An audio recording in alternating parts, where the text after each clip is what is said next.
Қайырлы күн баршаңызға. Менің арнама қош келдіңіз. Арнаны қолдап, лайк басып, комментарий қалдырып, тіркеліп кетіңіздер. Көп рахмет. Қилы кезең. Әбу Жахіл жан-жаққа жасырын шапқыншы жіберіп, топ болып бірігуді бастап кетті.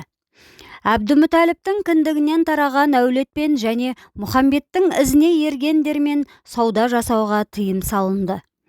Әбулақап жақтастары болғандықтан ол бұл тізімге кірген жоқ. Меккедегі ең ықпалды тайпа көсемдері бір ауыздан бірікті. Олар: мұсылмандармен сөйлеспейміз, оларға қарыз бермейміз, қыз алыспаймыз, керуендері тоналса, жәрдемге әскер шақырмаймыз, сауда-саттық алыс-беріс болмайды, қарызға ақша сұраса 10 есе өсіммен қайтарамыз деп уағдаласты. 40 адам қол қойып, бұл келісім шарты кәдімгі күші бар құжаттай етіп қорапқа салды да Қағбаның қабырғасына ілді. Бұл қысым мұсылмандарға ауыр соққы боп тиді. Олар тез кедейленіп, ішіп жемінен тарықты. Жуандар жіңішкеріп, жіңішкелер үзілді. Байлардың өзі тақырға отырды. Жасы 70-ке тақаған әлсіз Әбутәліп те осы кезде өмірден озды. Дұшпандары: Әбутәліп исламға кірмепті, Алласы оны тозаққа тастаған шығар деп келеке етіп күлісті. Бірақ пайғамбар өзінің құдайының қаншалықты әділетті, қаншалықты рахман құдай екенін жақсы білетін. Оның жүрегінде атам қинауда жатырау деген ауыр уайым болған емес.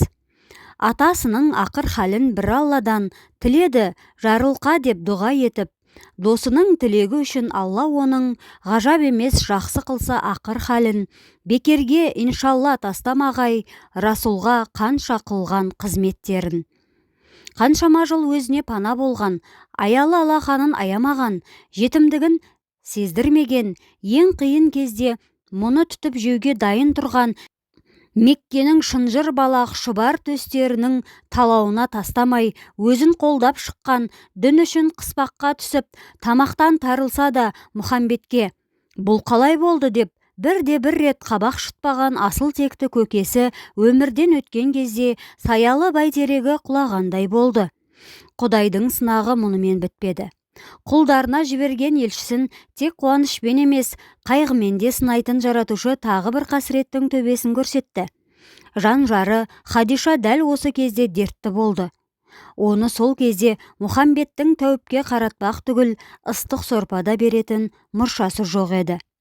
Мұндай ауыр хал пайғамбардың үйінде ғана емес, қараңғы тірліктен қашып, Құранның жарық нұрына ұмтылған барлық мұсылманның басына тең түскен еді.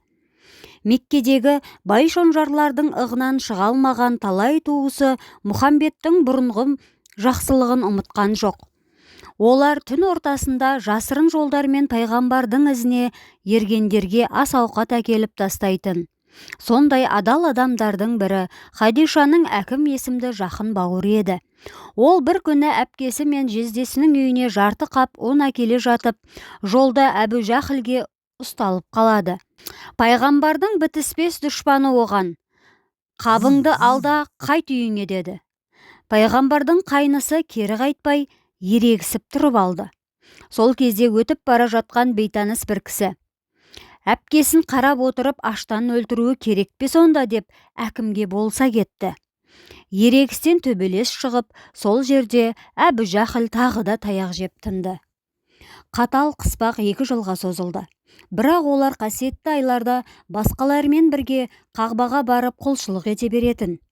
Меккенің еліріп алған надан жұрты оны келеке етіп, мұсылмандардың жүріс-тұрыстарын, жасаған дұғаларын мазақтайтын, Құран аяттарын қылжаққа қосып, бұралқы сөздер мен өлең шығаратын. Сондай өлеңші өсекшілердің біреуі өзінің жақын жеңгесі Әбулахабтың әйелі болатын. Ол өзін кәдімгідей ақын сезінетін. Ауыл арасындағы жиын тойда өзі шығарған өлеңдерін оқитын.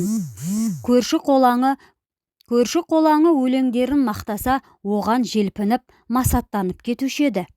Ол: Мұхамбетте өз жанынан өлең шығарды деп қайнысын бақталас санайтын. Парықсыз жеңгесі пайғамбарлық қонған қайнысын қорлағаны соншама, оның жолына шошқа, тікен тастап кететін. Пайғамбар бұл қорлыққа төзгенімен ұлық Алла төзбеді. Әбулақап пен Зымиян әйелінің ақысына қарғыс жолданған арнайы уахи келді. Ол қарғыс Құранда Тәббәт ияда деп аталатын сүремен сақталып қалды. Кейіннен осы қарғыс ақыры Әбулақаптың желкесін қиды. Темірдей денсаулығы сыр беріп, жазылмайтын алапес ауруына ұшырады. Туралап келген ажал оны тырп еткізбеді. Ұрпақтары оны жұқпалы дертке шалдықты деп дүрлікті. Бізге де ауруы жұғады деп әкелерінің мәйтін құмның ішіне апарып тастады. Денесі көмусіз қалып, ит құсқа жем болды. Көп ұзамай ауруы меңдеп, әбден қажыған Хадиша да дүние салды. Ол ерінің қасында жүріп, арып ашып, тауқымет тартқаны ешқашан шағымданған емес. Қанша қиналса да бір ретте қабақ шытпады. Бірақ көңілінде бір ғана арман кетті. Ол Мұхаммедтің Меккедегі жеңісін тойлай алмады. Пайғамбар оның көңіліндегі жараны жазбай таныды. Демі үзілер шақта сүйікті зайыбының ыстық алақанын сипалап отырып: Құдай қосқан қосағым, балаларымның анасы, дінімнің тірегі. Қанша жерден Алланың қалауы десем де, мен сені ажалға қимаймын. Ұлық Алла маған жеңіс сыйламай қоймайды. Сол күні сенің жанымда болғаныңды қалап едім. Амал нешік. Жазмыштан ожмыш жоқ. Жайыңның жәннатта болары күмәнсіз. Ұлық Алла сені ерекше құрметпен қарсы алады. Қайсар рухың ол жақта Хауана, Бибі Сара, Бибі Ажар, Бибі Әсия және Бибі Мәриям сияқты сүйегі асыл, жаны пәк, рухы биік, бекзат аналардың қатарынан орын алады деп жұбатты. Хадиша: Мұхаммед, мен оның бәрін сенен талай естігем. Солай боларына күмәнім жоқ. Бірақ ол жақта сен жоқсың. Мен сені бәрібір сағынам. Мен сені күтем, деп даусы әлсірей берді. Пайғамбар өзін қанша тежесе де ащы өксік тамағына тығылды. Көзінің жасына ерік берді. Таңғы шықтай мөлдіреген көз жасы Хадишаның бетіне тамып жатты. Пайғамбардың көз жасына өзінің көз жасы қосылып, екі бетін жуып кетті. 20 жыл отасып, жанына жігер болған жан жарын өлімге қимай, егіліп жылай берді. Хадиша оның қолынан қысып, «Қош!» деді де кәлима айтып жүріп кетті. Мұхаммедтің жүрегінің бір тамыры үзіліп түскендей болды.